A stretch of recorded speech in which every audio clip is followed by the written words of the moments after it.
All right, we're live, people. No more saying off the cuff remarks.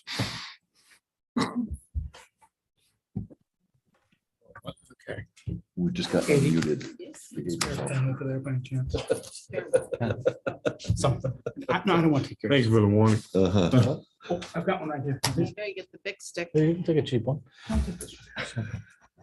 Good evening, everyone. The hour being 7:05 PM on Monday, September 26, 2022. I'd like to call to order City of Laconia City Council meeting. Before we go any further, I'd ask Councilor Susie if he would be so kind as to lead us in the Pledge of Allegiance. I pledge allegiance to the flag of the United States of America and to the republic for which it stands, one nation, under God, indivisible, with liberty and justice for all.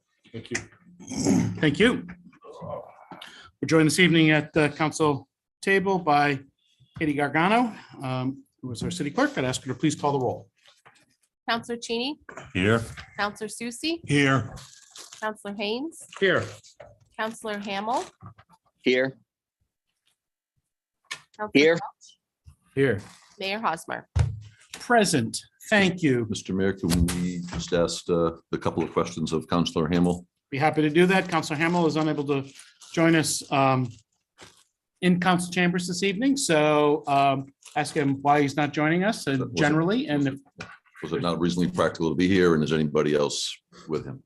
there's anyone else in the room with you. Good evening, There Counselor is Hamel. not. There is not. Thank you. Can you hear me? Very well. Okay.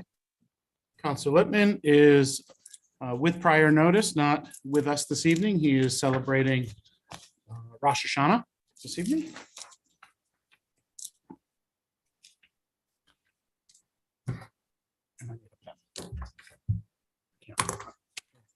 Oh, I got another one. Thank you.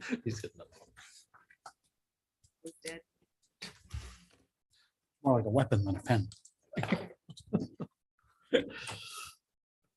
We're also joined this evening at council table by City Manager Scott Myers. One last time, I think. And we're certainly joined by our IT and Finance Director, Glenn Smith.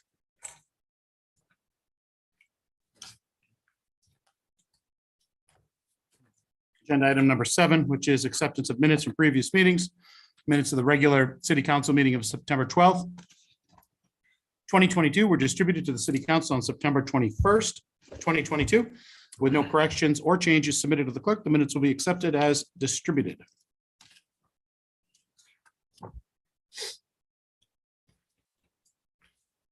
Item number 7B, which is the city council site visit meeting minutes of August 30th, 2022.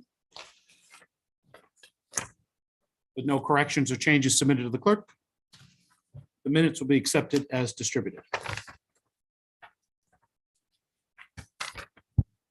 Moving on to item number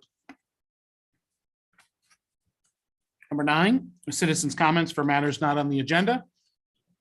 Please step right up, introduce yourself. We'll try to keep comments to 3 minutes total, but welcome.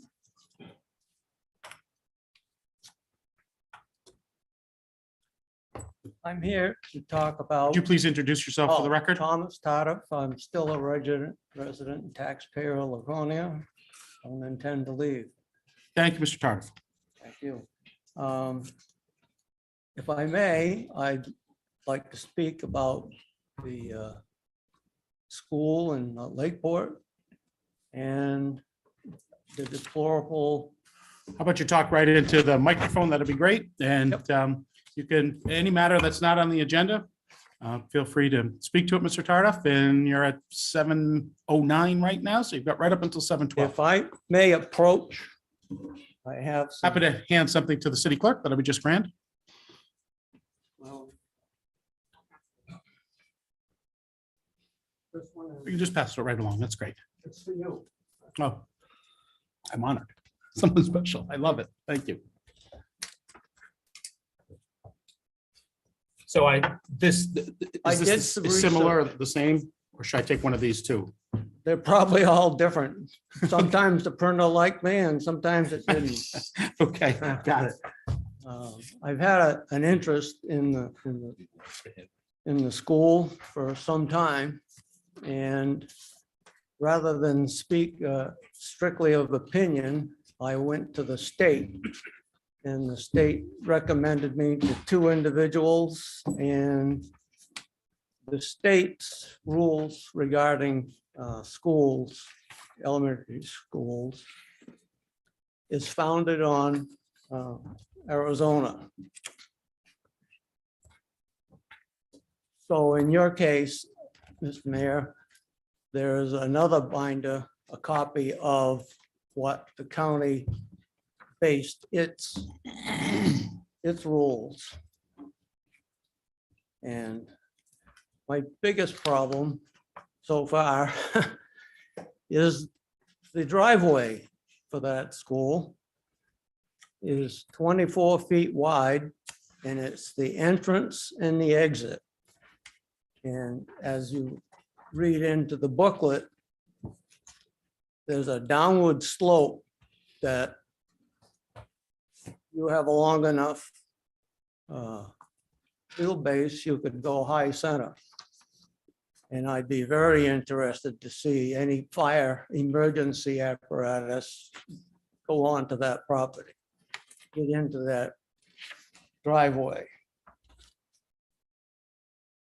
Another thing, Mr. Hamel, Counselor Hamel, I spoke with him, and he said there's no reason why you can't go across the street to the cul-de-sac, which, by the way, has 7 residential units, and use that as a holding zone. Because I've been preaching to take down 2 trees, take out the green space, and extend the driveway area. And So Yeah. if I'm not mistaken, I'll give you your time back here too, certainly. The issue you're having is the safety of the area around Elm Street School when people are coming to either drop off or pick up students. Is that correct? well, ironically, the drop-offs have no problem. The staff is more than I would ever expect from staff of the school, the teachers, everybody. And they all take over and call out all of the names that are arriving, make sure that you're the right person, et cetera. But the problem comes when they come back to pick up their children. And the school, I think the principal established a special time because there was a complaint of cars all stacking up and blocking the way on the normal highway. And they turned around and called the police. And the police says, it's not our problem. Initially, I think that changed some. And so they changed the end of day time. It's 2:50. And you can't put 1 inch into that driveway until 51. By 51, the cars are backed up to the golf course. You basically have one-way traffic, and that's bad for everybody. If the fire truck had to go down the road, they may not have the ability to do it. Same thing with the driveway. So I'll try and shorten this. You can call me. I'm not known to be short-winded.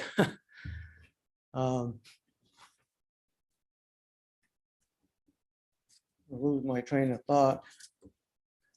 The pamphlet you have, I'm pretty sure it's only 13 pages, but it's a whole lot of reading.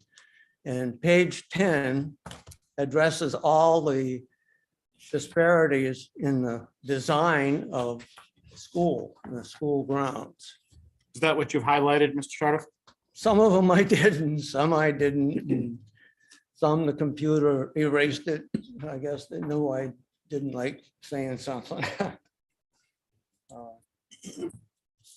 think what I'd like to do, Mr. Tardif, is to refer this issue to the Public Safety Committee, chaired by Counselor Cheney. Counselor Susie is part of that, as is Counselor Lippman. Maybe take a closer look at it. I have a discussion with whether it's the school department or chief of police, or certainly the city manager, to sort of pull some people together here to weigh in on this and maybe get a better understanding of the challenges presented there and potential solutions. That'll be okay with you? Yes. I can't, I think I understand the gist of what you are talking about. I don't know what the exact solution is, but I do know certainly with Counselor Cheney and city manager, and chief of police and perhaps school personnel, we can figure this out though and try to put something in place, okay? To the police, today they had 2 officers and cruisers in the flow of traffic. Good. One thing I want to stress in the booklet, I think it's still on page 10, is the state recommends 30 feet or as much as 40 feet wide driveway entrance. Right now you have people entering and exiting down this hill, all tight. Sooner or later, it's going to be a bumper. The other schools, Pleasant Street School, I believe, has an entrance, I don't measure it, and an exit, and the twains don't meet. Right. Right now, it's terrible to turn in and go down, and they cover all this, and it's going into committee. That you got to follow state rules, and they're very amiable to converse.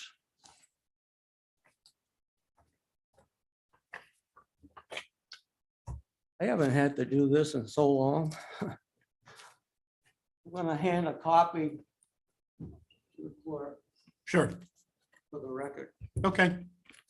So I thank you for taking the time to bring this to our attention. I know it was an issue for you. I saw a letter at some point, whether it was an email or a letter in the newspaper. So I know it's a topic you're very much interested in, and I think it's in good hands right now. And I'm sure Counselor Cheney will do his best to keep you involved as to what's going on with the Public Safety Committee and how they're looking at this, okay?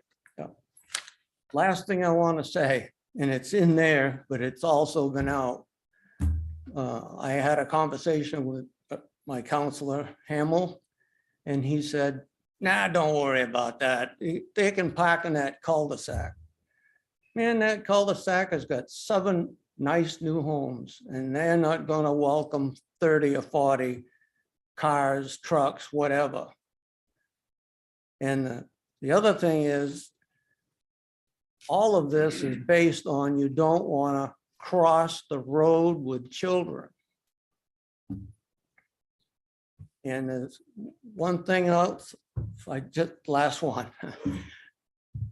The reason for traffic lights for schools is to slow the traffic, slow the vehicle down, get them alert to going into a school zone. But you're not to put up another sign by the crosswalk because it confuses drivers. That's a quote. Okay. Thank you very much again for coming in. It's good to see you. Okay. Any other citizen comments for matters not on the agenda? Just want to let you know, I heard it. no, that was an exception to the rule. Yeah. Okay, not precedent setting. I just Welcome. I just want to get his attention. Thank you. And good luck. That's all I want to say. Who is that guy? No, Charlie, this might be the first time I've actually liked your tie too. You didn't even give me a chance to compliment it. So nicely done. All right. Any other comments? Seeing none? Moving right along. No public hearings, presentations, the mayor's report. I'll keep this brief to, did you say good too? To our Jewish brothers and sisters celebrating Rosh Hashanah this evening. Happy New Year. Wishing all a new year with blessings. And sorry, Councilor Lippman isn't here, but certainly thinking of him as he celebrates this evening. And second of all, some of you may have been aware of, we had the Dragon Boat races to benefit Gilda's house this weekend, which was scheduled to be at Weirs Beach. But as we all know, on Saturday morning, the wind kicked up quite a bit and prevented them from having the race there because the dragon boats are taking on water and soaking the participants. So it was just too rough. It was too rough out there. So on the cusp of canceling, a very popular event, certainly with teams from all over New England who had traveled here to Laconia, at the very last moment, someone went to Cynthia Macris at the NASWA and said, we're in a real bind here. Any possibility we could move all the races and a couple hundred people over to your property in the next 30 minutes. And, it was very typical of Cynthia and her family and certainly her team there. She said yes, and had an opportunity to stop by in the morning. And it really there were hundreds of people there competing in these races. And, we know this because it's part of our community, but certainly visitors from all around the country were blown away at the hospitality of the NASWA and the ability to host an event like this. And it was really remarkable to see. And it was such a pleasure to just be among people who, many of them had never come to this city or to this area before, talking about how much they enjoyed the city. So it was really, it was great to see that coming on the heels of a great event, which was the Ironman Timberman. We don't have final details on it yet, but as the best I heard, they had 1,400 athletes sign up. Anytime we inconvenience and change the traffic routes around in any town or any city, it's going to create some issues. And certainly we learn every year that we host this, but hats off to the city manager and his team, certainly to Wes Anderson and his team, to Matt Canfield and Chief Beati. We really did I thought, a remarkable job of hosting thousands of people, 1,400 athletes, plus thousands of people who had come to cheer them on. And, I think anybody who went around the city and tried to get a seat at a restaurant or it was very challenging. And I know people were staying some 25 to 30 miles away because all the hotels in this area had been booked for that event. So it was just a great 2 weekends of great events of welcoming people from all over the country to see our city. And, we really do it right here. We have an awful lot to be proud of. And we're very fortunate to have such a strong team at the city level as well. Those were really 2 great events I wanted to just draw attention to and say once again, Scott, to you and your team, what you've been able to pull off over the past couple of years and having events like this. It's really, it's great work. You're going to be missed. The utmost confidence in Kirk, but certainly you've really put your stamp on this city when it comes to events like this and being able to do an awful lot of diverse things. So thank you. Thank you. I had a third thing to say and I forgot it. That's okay. Let's move on to council comments. Councilor Susie. I was appalled this weekend by reading the Laconia Sun and some of the comments that were made in reference to something for. I was appalled this weekend by reading the Laconia Sun, some of the comments I was reading about in reference to Laconia, what I called the Laconia Pumpkin Festival. And, it felt like some people felt the city wasn't supporting it. And also making comments like moving everything next year to the Weirs or some other place. And that bothered me significantly. And I'd like to see if maybe, I know it's maybe a little bit too early now or too late, depending which way you look at it. But next year we bring this up early enough, make it part of our budget, and maybe the city take the front lead with our Parks Department, our fantastic Parks Department, fund it so that it becomes,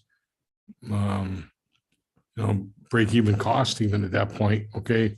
Because it would bring so many people to where it's supposed to be, working in through the downtown, involve the other areas of the city, but not, I just felt like it was being threatened to us that we're gonna move it out of the city downtown area to the weirs. Nothing against the weirs, but this is what this was built for. Okay, and maybe some of the other councilors want to say something, and I didn't prepare any comments. It's just that really bothered me a lot. Thank you. Any other comments? Counselor Haynes? Thank you. I echo Counselor Susie's comments. I think as we all would like to have this become a bigger and better event.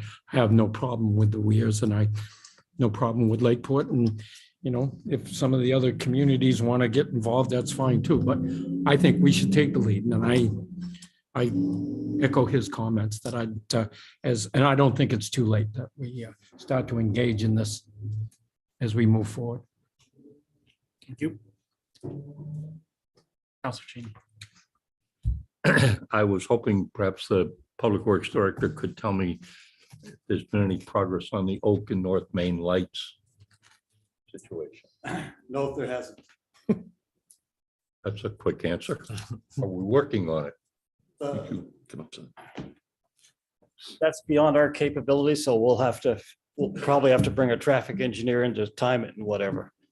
It's, Okay. Yeah. All right, thank you.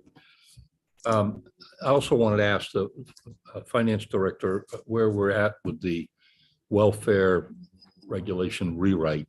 He and I have met and discussed it, but I was hoping we could get some sort of report on where we're at.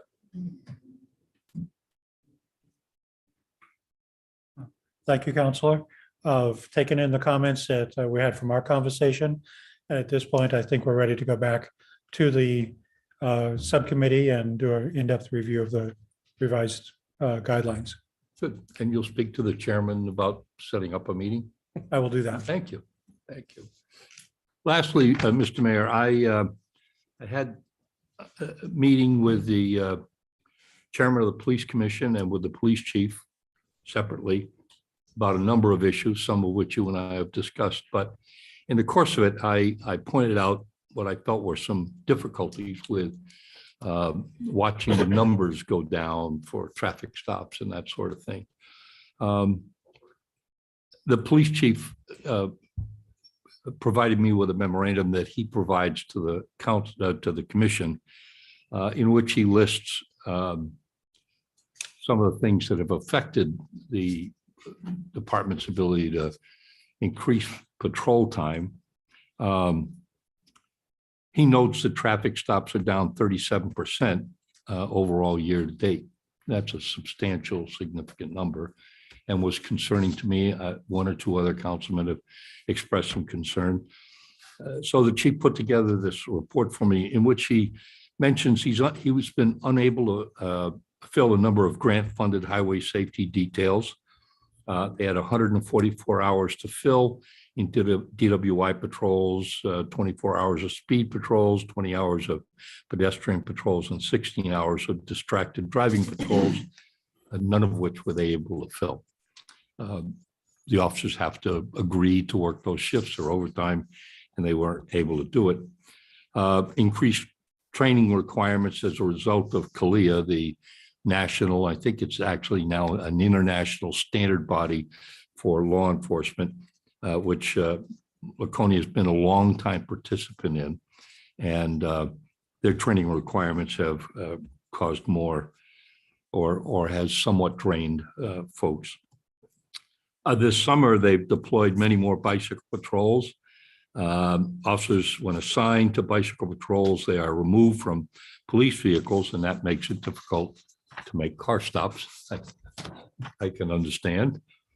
During the summer, they redeployed some officers from their normal patrol shift to concentrate on particular quality of life issues, particularly the homeless issue that has arisen as a concern in the city and other such concerns.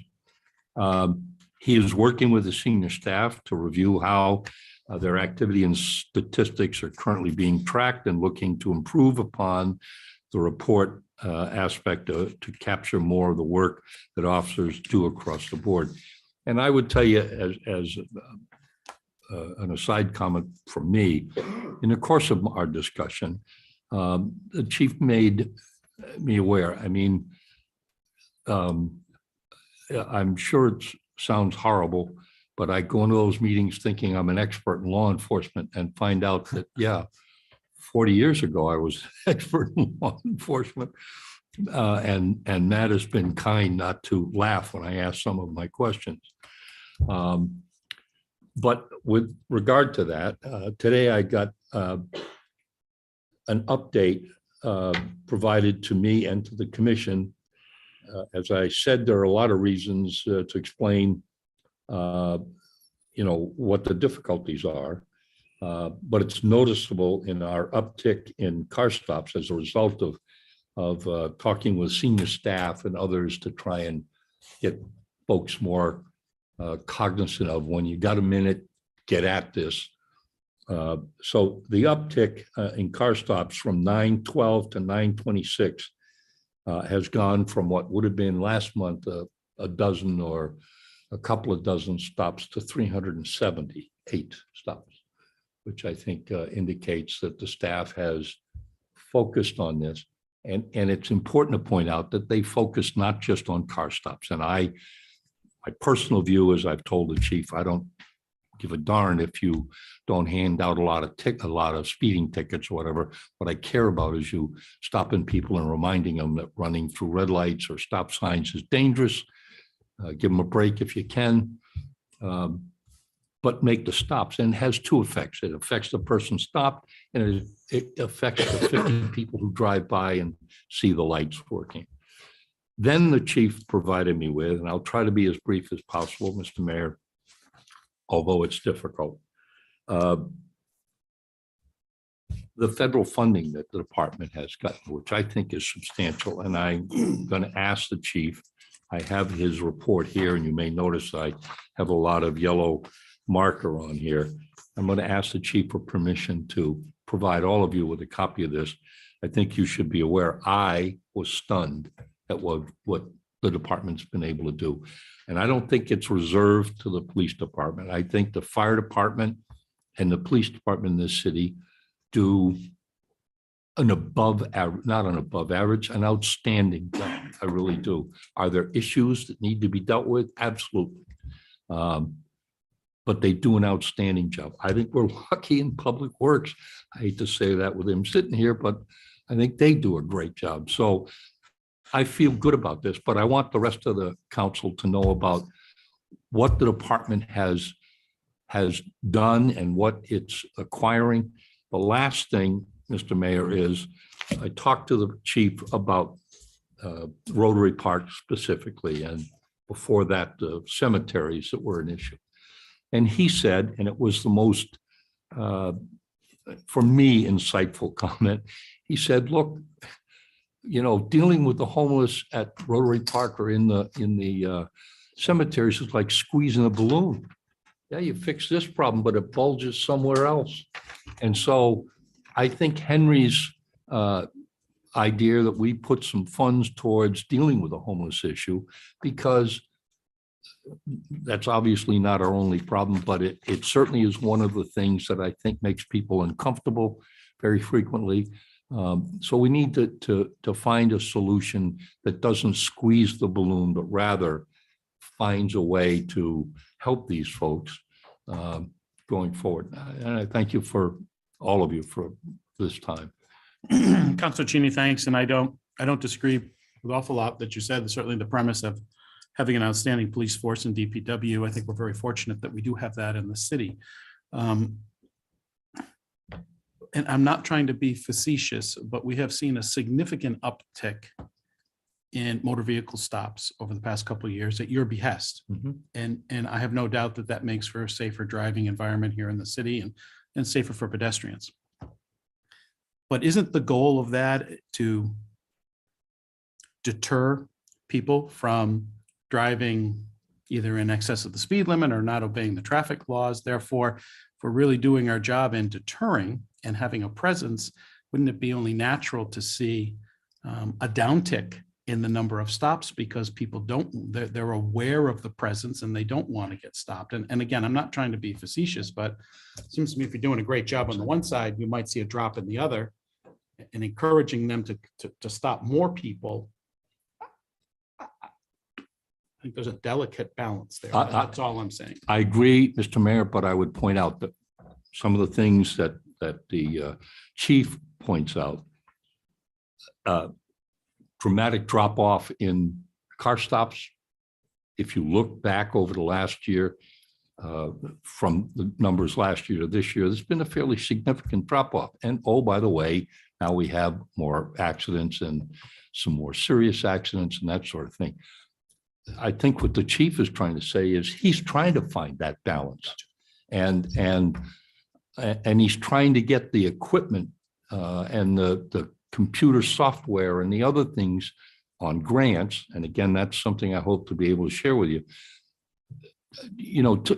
to make that impact and hopefully see the number of stops go down because no one's disobeying.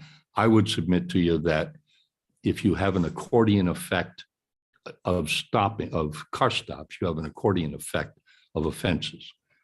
And Councilor Susie. From being in that position, okay, from being in that position, as you know, okay, the biggest thing that we as police officers on the road were told was visibility. So we're out there being visible, doing our job, stopping the people or just our presence there, okay? And if you have that blue light going, whoop, that guy just got caught going through a red light, I better be careful next time I'm around. Okay, other than just being there and not enforcing, you can give them a ticket or let them off with a warning, whatever we want to. So I think that the deterrent that you talked about earlier is a bigger safety factor and it has a bigger net result of positive than the other. Well, I didn't doubt that. And my only question was a specific deterrent to the people who are actually getting pulled over, but a general deterrent to people who witness the blue lights on the side of the road and say, I should be careful here on roller coaster road in the future because there's someone sitting down there all the time. So I'll just drive a little more attentively. I mean, I think that's the point of it. And then, but my concern is, well, who cares what my concern? I just think I trust Chief Canfield and his team there to find the proper balance. Thank you. Thank you. And I do care what you. a little bit. We can hug after the meeting. Come by, The only two things that I had, and Scott, I was on the city website today, and I think our downtown urban study is up. Is that correct? I thought I saw a link there. Is that an old one? I thought it said 2022. No, I just verified with Wes Anderson today that the information we had, I had one question I was waiting for clarification. So it is, as the draft you've got, that is a solid draft, but it's not on the website yet because I just learned that around noontime today that we're good to go with that draft. And that's just the first component of it. Okay. Dealing with parking needs and not the overall. And the parking needs was accelerated to assist in the decision of where we go with the garage and that type of stuff. And we will have the gentleman from Walker Consulting here at our meeting on October 11th. Yes. Okay. That was the third thing I forgot. Okay. So unless if there are no other comments, are there any liaison reports this evening? Yes. Councilor Susie. Yes. Okay, from the appointments committee, we had a meeting earlier prior to this council meeting, and we interviewed a number of different candidates for different positions on boards, and we'll be making up our recommendations at the next council meeting. Thank you, Councilor Susan. Other liaison reports, seeing none. Move on to item number 19, which is citizens' request to comment on current agenda items. Current agenda items. Oh, welcome back.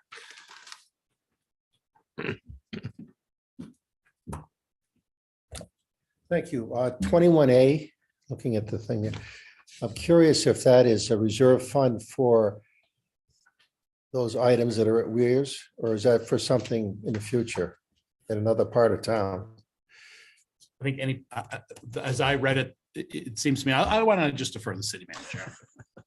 As those machines are coming up on 6, 7 years old now, we know there's going to need to be some software and licensing updates and some improvements and some parts failure going on. So this was just to put a little money away that we did during the budget adoption cycle to put it into a reserve account so that if we do get hit where we have to get 13 or 15 new software programs just for the kiosks and the weirs, it's nothing to do with new kiosks, Thank you. that we can do the updates and stay current with them.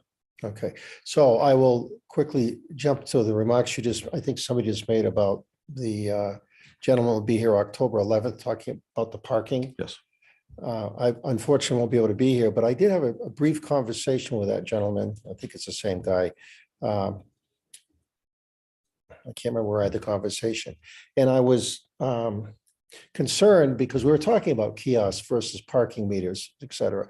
And I mentioned about Boston, where he's apparently from, East Boston, I believe he told me, how Boston has removed a lot of kiosks in certain areas and put parking meters back in, which I've spoken to you about before and shown you pictures that they work on solar apps, credit cards, and change, and why Boston had done that. And he was surprised and was unaware of that.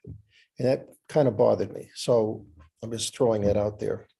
Keep working through it though. Okay, Charlie, Pardon we me? got to keep working through it. Yeah, all of us. Thank you. Nice tag. Any other requests for comments on current agenda items? Seeing none, we'll go to the city manager's report. Thank you, Mr. Mayor. I will try to be brief this evening for you. In terms of all of our construction projects, we're in good shape as far as the paving goes, and we'll be wrapping things up generally by the end of October, maybe into the first week of November. I know some years as things get pushed back, we do some paving even up until the week before Thanksgiving, and there's concern about temperatures and that type of stuff, but we don't seem to be in that situation this year at all. I'm going to spend a couple of minutes talking about our Native American sculpture that was over in O-Pee-Chee Park and had rotted from the inside out and was a danger and came down and was not salvageable at the end of the day. And a volunteer effort came forward to try to have it recreated using some kind of 3D molding plastic. I'm butchering that, but some kind of cool technology that will do that. And it's been a long and arduous process because I want to say the statue probably came down 4 years ago. Ballpark, somewhere in there.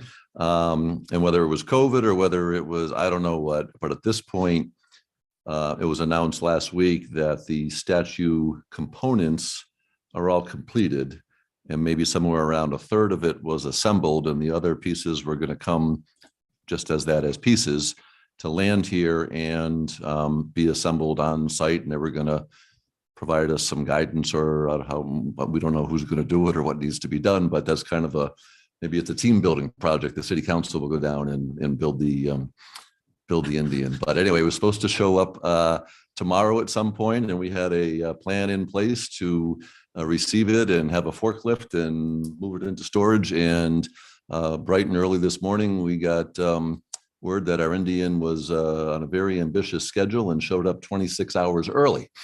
So I don't know a whole lot more details than that, but the Indian pieces are here, and we'll be figuring out the next step of what it's going to take to finish the assembly and get that installed back over in O-Pee-Chee. Could I point out that I know a guy that's going to be out of work pretty soon, who should be available to. He has no talent in this area whatsoever. If you want that statue to stand for another 40 years, I'll do the grunt work, but I'm not your construction manager on this. So happy to report on that. The second report in your packet, the economic development report, the very top. I mean, you've got everything for unemployment for the July numbers, which are the most recent, at 2% or below. So when they say we're basically at full employment in the state, we are. Inflation numbers continue to be scary, for a nice way to put it, with the August number running in at 8.3%. So we are 8 months through the year and our annualized inflation number is 8.34%. percent. And the final item I'll give you is the New Hampshire Municipal Association held their policy conference on Friday. It was a great turnout. I want to say there were probably 70 municipalities, maybe even more than that, 80 were represented there. And a few minor housekeeping tweaks to the policies that you all approved, but nothing of substance, and they were all approved. And those will be the marching orders for NHMA staff in the next legislative season. So Thank happy you to for take any attending that questions. meeting, Scott. absolutely. Any questions for the city manager? Yes. Thank you. Haynes. Scott, I've been approached by a number of constituents about a sidewalk on Lower Court Street. The only sidewalk on Lower Court Street is at Keyser Court. And there is a lot of foot traffic. And as you're probably aware, the Wild Trail is on the right-hand side as you go, I want to say west or maybe south on Court Street. Number of people I've talked to, they all get different reasons why they can't be. And I wondered if that could be just referred to the, Bruce, don't hate me, but Public Safety or the Highway Commission to look at.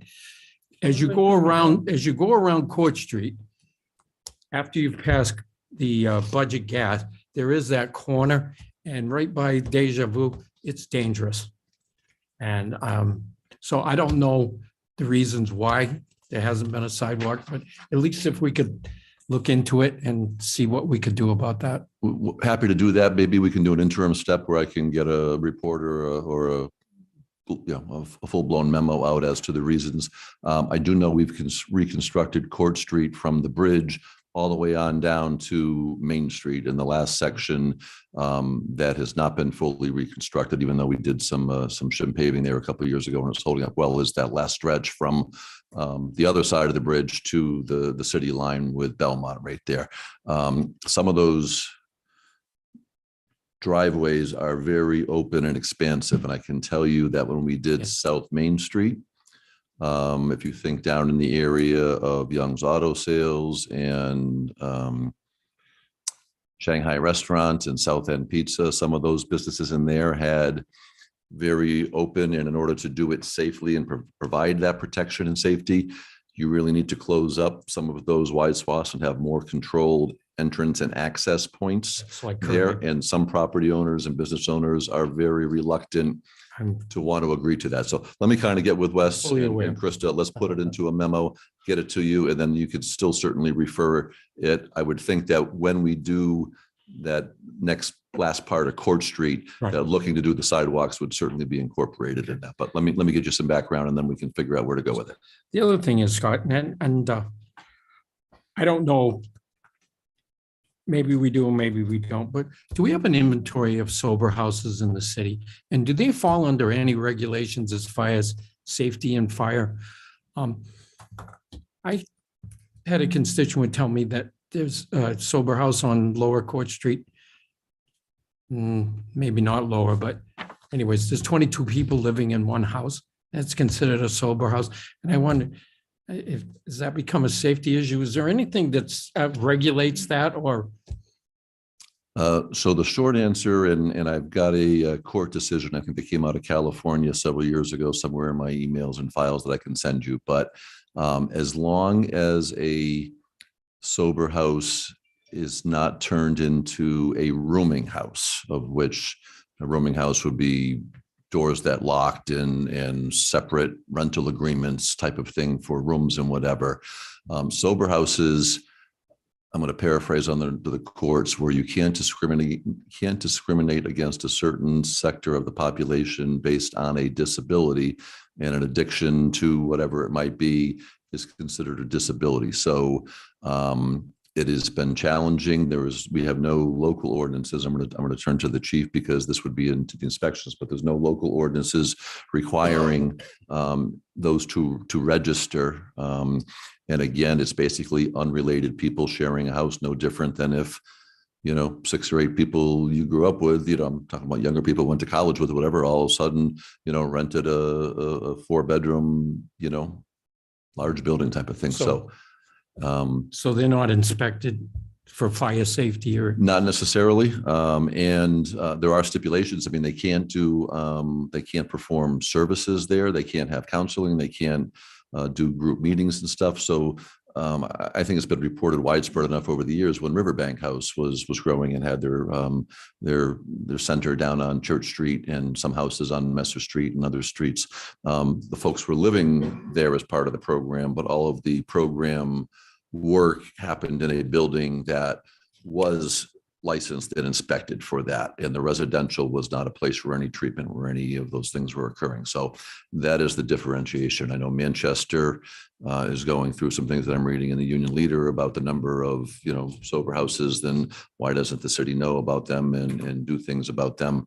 I think from our experience, other than maybe the number of cars that may be parked there and spilling out over into the street, or in some cases on top of the sidewalk and those types of things, we've had very few public safety calls at the properties for the simple fact that folks are in a recovery program. And if they're not following the program, then they're probably not staying in that housing very long. So that seems to be, it's maybe a little bit of more noise because on the weekends and especially in summertime when windows are open and you've got a large number of people living in one house and the parking, those are the things that we hear more of.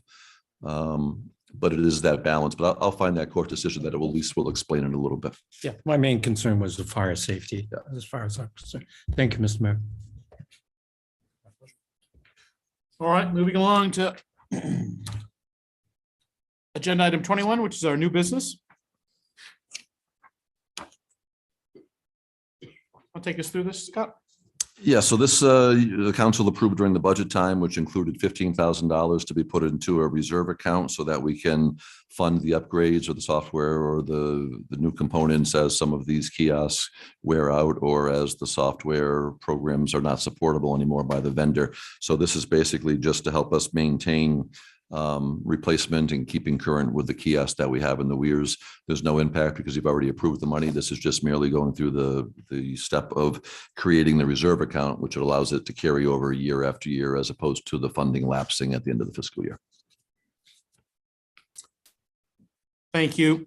So right now, I'm looking for a motion to move to approve the establishment of let me make this clear. If this has a first, a second, and a vote, we'll have to do roll call because Councilor Hamill's not here. So just let him. So right now, I'll be looking for a motion to move to approve the establishment of a parking kiosk capital reserve account and transfer $15,000 into the account. So made by Councilor Phelps, seconded by Councilor Haynes. Is there any further discussion on the motion?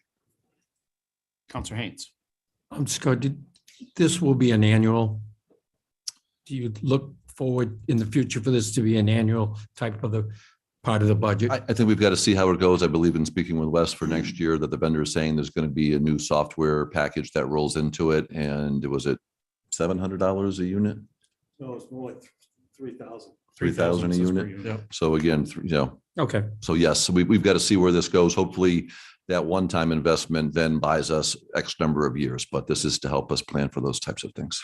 The way I read this, Scott, is that if it's $3,000 per unit for the upgrade, right? This gets us 5 upgrades this year, but we've got a total of 15 kiosks that may need upgrades. So Right. this is.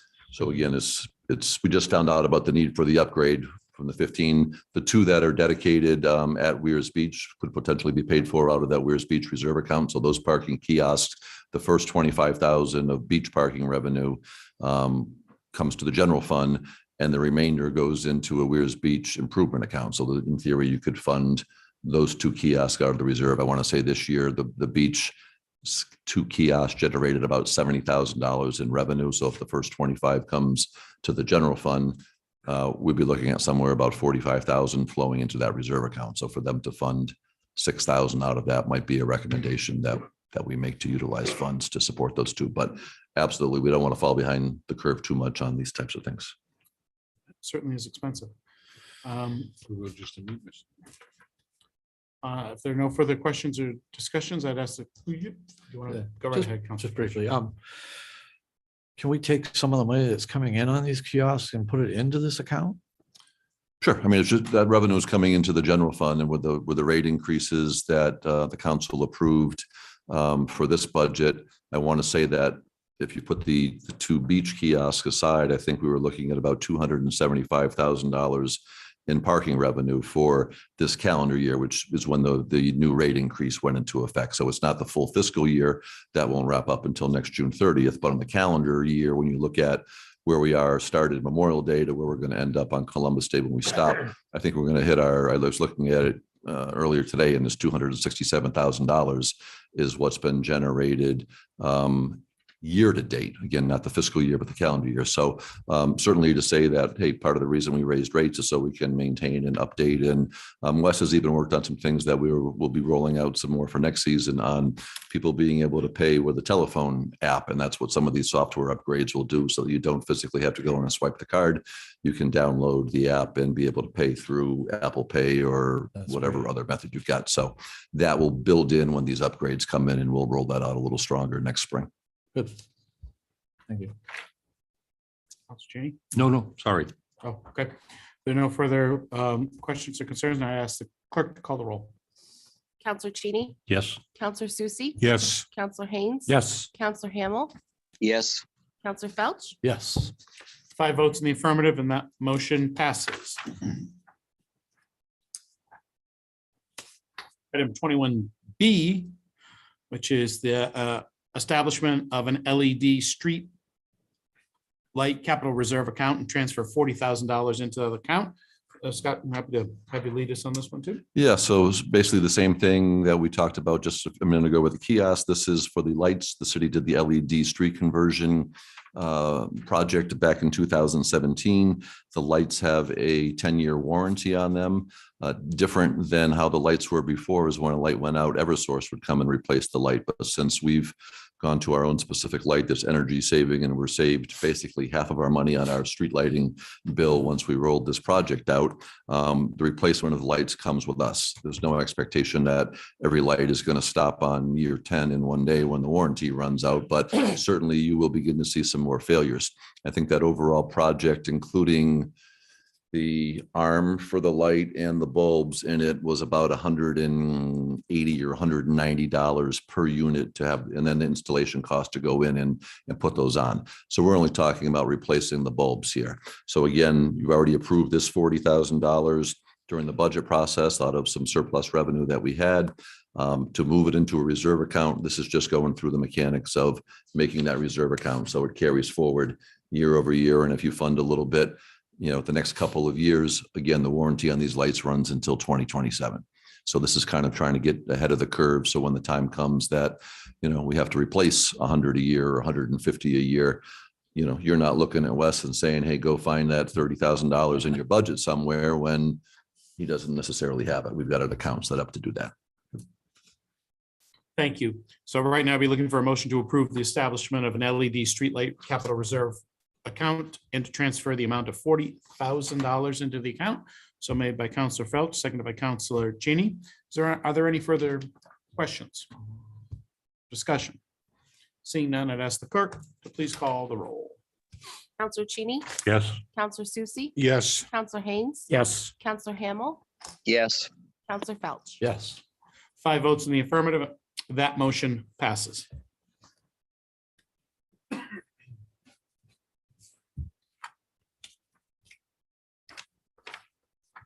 Scott, you're on a roll. All right. Last meeting. We'll work it.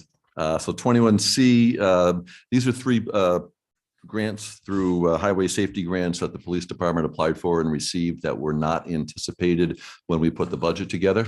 So if you do have your budget book, and I know you all sleep with it under your pillow and have it at the ready, but page 7, you would find all of the grants that we did anticipate and held a public hearing on.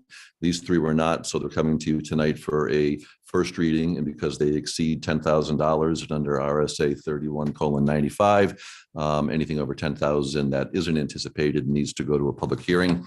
There are 3 items that are broken out for you as to what they are, but to go to a public hearing in 2 weeks for then a second reading and a vote on it that evening. Brilliant. So we're looking for a motion, 3 motions here. The first one is to move to waive a reading of resolution 2022-12 in its entirety and to read by title only. So made by Counselor Haynes, seconded by Counselor Cheney. Any further discussion? Seeing none, I'd ask the clerk to please call the roll. Counselor Cheney, Yes. Counselor Susie, Yes. Counselor Haynes, Yes. Counselor Hamel, yes, Counselor Felch. Yes. 5 votes in the affirmative, that motion passes. Next, we're looking to move a first reading of resolution 2022-12, a resolution authorizing the city manager to accept an additional $122,811.80 in New Hampshire Department of Safety, Office of Highway Safety Grant Funds. So made by Counselor Phelps, seconded by Counselor Cheney. Any further discussion on this motion? Seeing none, I'd ask the clerk, please call the roll. Counselor Cheney, Yes. Counselor Susie. Yes.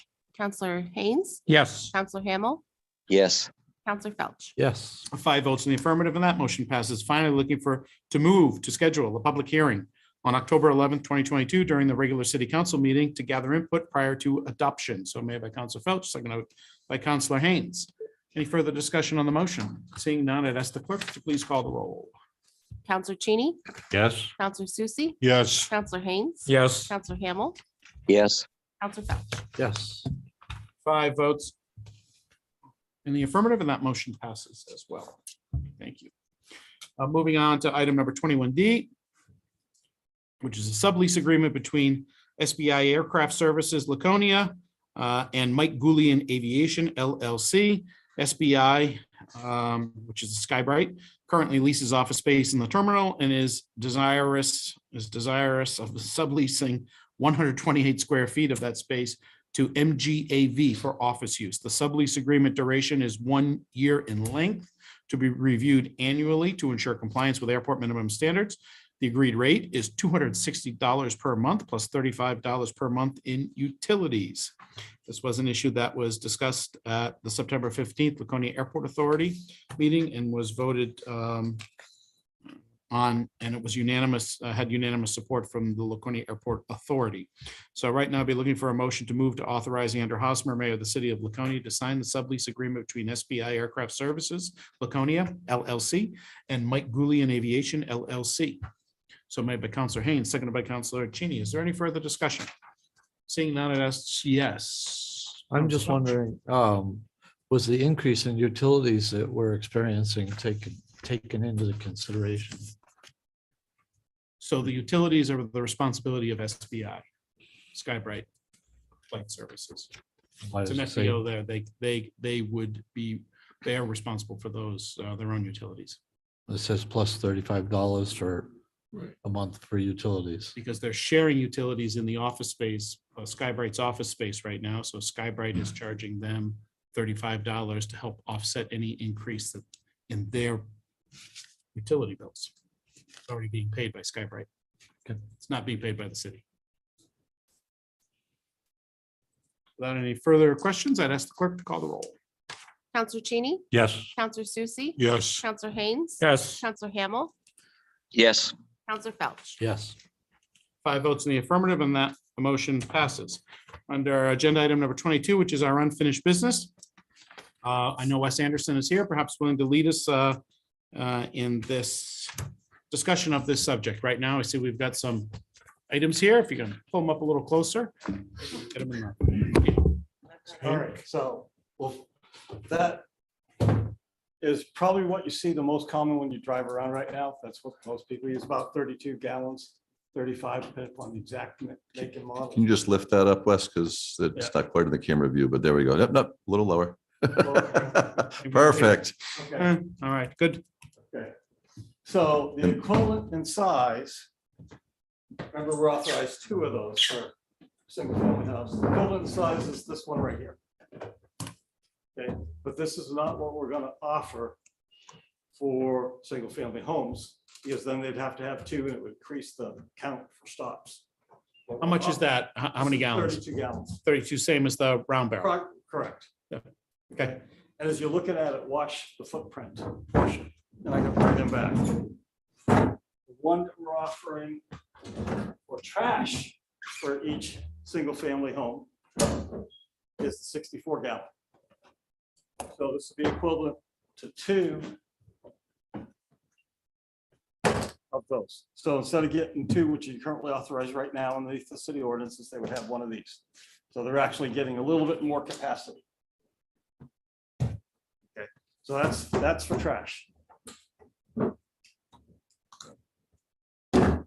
Recycling one is where every other week, and to get every other week, the grant from the recycling partnership, we have to offer 96-gallon containers for recycling, but we can make exceptions for age and disability, and we can drop down to this size. 64 gallon. Are they all pink? No, that was a special one, I think, for No. breast Thank cancer you. awareness. I was horrified. But what I think the important thing, if you look at it, people are saying the 96 is too big and whatever. If you think about it, it's really only about 6 or 8 inches taller than the 64, and the footprint, the base to it is not even that much. So, and again, with the recycling, everything will need to go in recycling. So people will have to be able to kind of break down their cardboard a little bit if they're not bringing it to Messer Street, and fit it in there, because I don't care how neatly stacked the cardboard is on the side. It needs to be in the toter, and the lid needs to be able to close to it. So that's why we're encouraging the 96, so that people can get the capacity that they're going to need. So if you look at the footprint of this compared to the one behind it, which is the 64, there's not much difference. Compare it against the footprint to the 96. Not much difference. This is what I have right now at my home for recycling. And it's actually easier hauling this than it is hauling that out to the pickup point. So we've had these in the lobby for about a week now. Nancy Brown out of my office put an article in just to get people aware of them. And again, we're going to do outreach. So if somebody has a toter, an existing 64 that they bought through the program we did 8 or 9 years ago, and they want to keep it in their fine and with it, then we'll just order one less because of that household. If they want us to come pick that one up, but they want a brand new one, we'll work with that. If they've got a barrel like the non-toter one that Wes showed and said, well, how do I get rid of my barrels? We'll go make it work with them. So it's really, we're going to be really proactive on this and be user-friendly. But at the end of the day, the majority of the single-family homes and the multi units will have the 64s for trash and the 96 for recycling. And again, we'll be keeping the same capacity, if not a little bit more, on the trash than anybody has right now. So we're not reducing anybody's current volume. In the recycling, we are saying it does need to fit, into your toter, but we do have location where they can drop off the cardboard. So a single family up to a triplex will have one of these per unit for trash. Once you go over 4 units in an apartment or a condo, then they max out. They're only allowed 4 of these. And the same for recycling. And again, they're currently allowed 7 30-gallon barrels on the max high end. So if you think about it, that's 210 gallons of capacity. If we're allowing them 4 64s, I didn't do the math, I was 264 gallons of capacity. So it actually is increasing. 4 toters is more than 7 barrels. So we're not reducing the amount anybody has on their solid waste. And businesses would be 4 and 4 versus 7 and 7. Okay. So this was vetted through the Public Works Committee. We brought it to you last week just to share information. And so we weren't springing it on you, but this is the next step now that we're going automated to get the ball rolling so that we can do our outreach, figure out how many toters and what sizes they are that we need to order, and then get the order. So when the trucks are here in the spring, we're ready. And we've had a little bit of lead time because more than likely the company who we contract for the toters will be responsible for coming in and doing the deliveries. They're not going to come in and get dropped in one location and we turn around and reload them. They're going to have maps and routes that they'll be going out in, dropping them off. They've all got serial numbers on them that will come to us in some sort of a spreadsheet so we can track. And the intent is that the toters stay with the property so that you sell your house, you move on, somebody else moves in, they've got 2 toters. Any questions of I just want Mr. Wes's Anderson. promise there won't be any pink ones. partial to the pink? I don't think you need to make that promise. No. You can give one to the mayor, the rest of us.